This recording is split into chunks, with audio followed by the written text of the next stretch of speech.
how to invest in property when you are working full-time. So hello everyone, my name is Radhika. I am a property investor where I have invested in Lancashire, Manchester, Peterborough, and now moving into Newcastle. So I do work full-time, and I can appreciate that it is very difficult to find the energy and the motivation when you are working full-time and you have a really hard job and it is a lot of effort, and then you have to go and invest into your business and learn all about property and all of the other things that come with property. So in this video, I wanted to just address some of the things that I have done to help me succeed while I'm working full-time, and to help you get your first investment property or grow your portfolio while you are working full-time.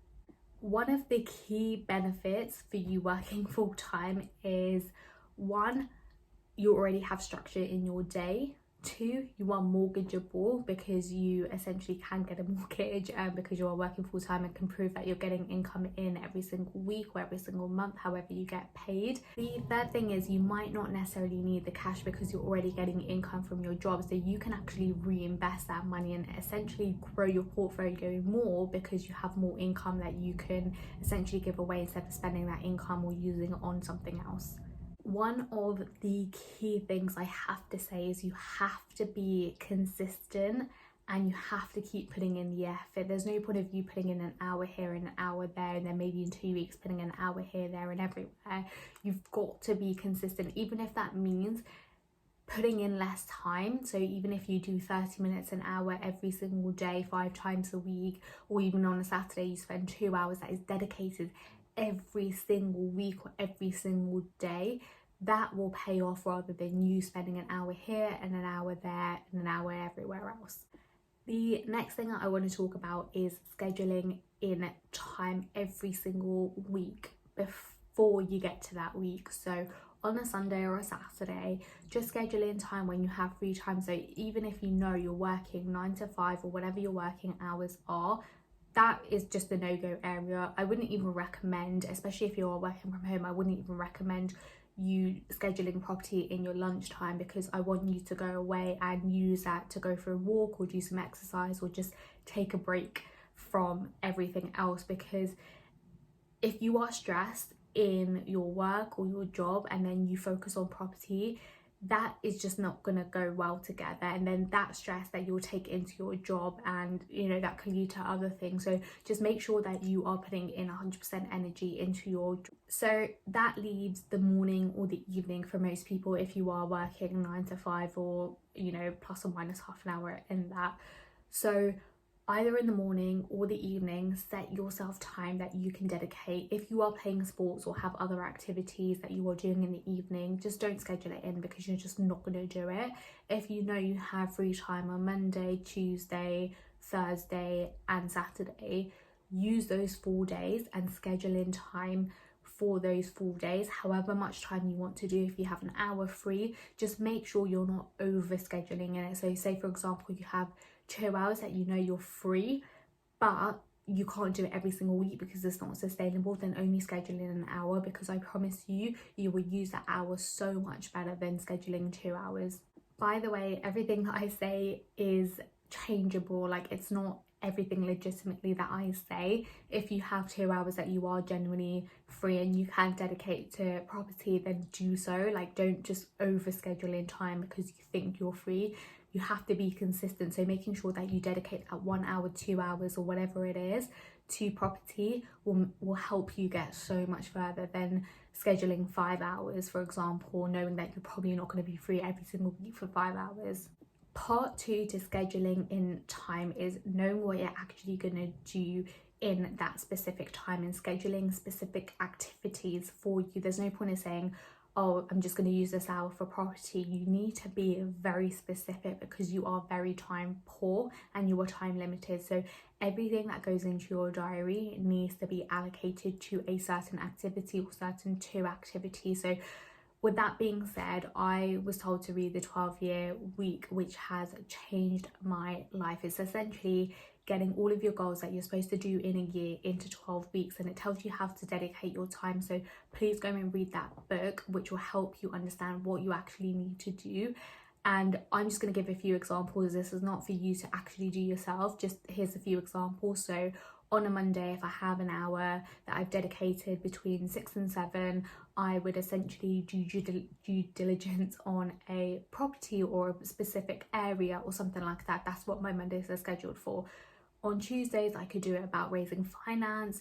On Thursdays, I could do about social media and my content that I'm going to put out there, because social media is a massive part of my life at the moment and I need to be consistent with that as well, which is part of my property journey, because I am networking, I am connecting with other people. I have had opportunities where people want to invest in my business as well, so that's kind of a separate situation.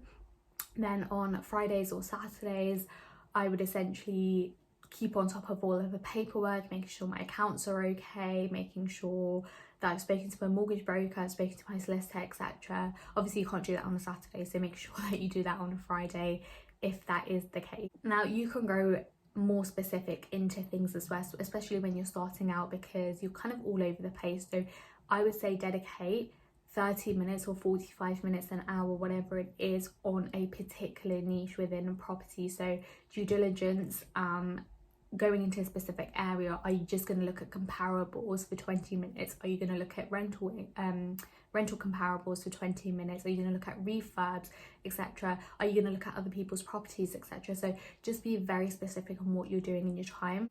The next part in scheduling your diaries, you have to make sacrifices, and I'm sorry to say that you just cannot go out every single day. One, you need to save your money for a deposit and for your property business, but two, you also need to save that time, because you do have to dedicate hours into property. You can't just expect a property to come up tomorrow without doing any work for it. So just make sure that you are enjoying your life, because a social, like for me, a massive part is my social life and going out and traveling and things like that. But unfortunately I had to limit it, which actually saved me a lot of money, but I did limit kind of when I was going out. So I'd dedicate maybe 2 days that you would go out, and this is different for everyone. Everyone will tell you different things. Everyone will say don't go out, don't do everything, you know, make all the sacrifices, etc. But I personally didn't, and I'm not going to recommend something. It's up to you and how you want to do it, but I personally recommend that you at least have one day where you just don't do any property stuff, because your week is already so stressful, then adding property on top of that is already stressful. So having time off is key. And that brings me on to another point which my coach said, scheduling time for yourself every single day, where it's half an hour, an hour, where you just don't do any work whatsoever, whether it's family time, whether you exercise, whether you read, whether you do something else just for you, which is literally, it's a game changer, because it helps you reset or do the things that you want to do in your day, and then you can focus on other stuff instead of being stressed. I need to do this, I need to do that, I need to do this. Make sure you schedule in that time every single day for yourself. The next point is about the strategy that you're going to use. So single lets and commercial lets are pretty much hands off if you want it to be, because once the tenant is in there, you rarely get bothered. And this is like everyone talking from experience, you rarely get bothered. There are some things that you have to deal with, but it depends on the strategy that you're going for. I started off doing HMOs, and one HMO was okay to do. It did take a lot of time, which distracted me from getting other properties because my time is so limited. But secondly, it's a lot of work after that, because you have to make sure tenants are in there. There's a high turnover of tenants which you have to keep on top of, because if you are working with a lettings agency, then you just got to make sure that they're doing everything they can to get your properties rented. When it is rented and there are tenants in there for a long time, it is easy and there's not much to do. But if there is a void period or a tenant moves out, which they rarely give you notice anyway, they literally just move out, or then you just have to be very careful and just making sure that you're on top of it so your rooms are rented. I can't really talk about the other strategies just because I personally haven't done them. I've only done single lets and HMOs, so there's a lot of information out there on YouTube, so just go and check out kind of what the best strategy is for you. The other thing is, be careful of what people say, because just because it works for them doesn't mean it's going to work for you, and just because it didn't work for them doesn't mean that it's not going to work for you. So just be careful on who you listen. I also wanted to touch on property deal sources. So property deal sources have helped me so much. I have done a video on this last week, so go and check that out on how to work with property deal sources and doing your due diligence on them. But they have massively helped me. And to be honest, my strategy going forward at the moment is finding deal sources within particular areas who are specialists in that area, know everything about that area, and working with them rather than focusing on different areas and things like that. I just want to focus on the property deal sources where they're located, because it doesn't matter for me if it's in Leeds, if it's in Sheffield, if it's in Newcastle, Manchester, etc., because that person is there. So I'm not going to go out every single week and go and check that property. So whether it's 50 miles, 100 miles, 200 miles, that doesn't really make a difference for me. What makes a difference is having a power team there on site ready to go that I can trust. That's the main thing. So if you are time poor, it might work in your favour to work with a deal source. You don't have to. There are loads of people who invest full time and source their own properties. That's something that they want to do. For me, I just didn't have the time to go every single weekend, and that's part of me making sacrifices as well. So it's up to you how you want to focus on your business, whether you want to source the properties yourself to get the better deals, or whether you can work with property deal sources and get started in property. Just to summarize, number one, consistency is key. 2, don't overpromise on your diary, making sure that you're scheduling in time. 3, making sure that everything is scheduled in as according to the activity, so making sure that you're super niche and you know exactly what you're doing for that particular time scheduled.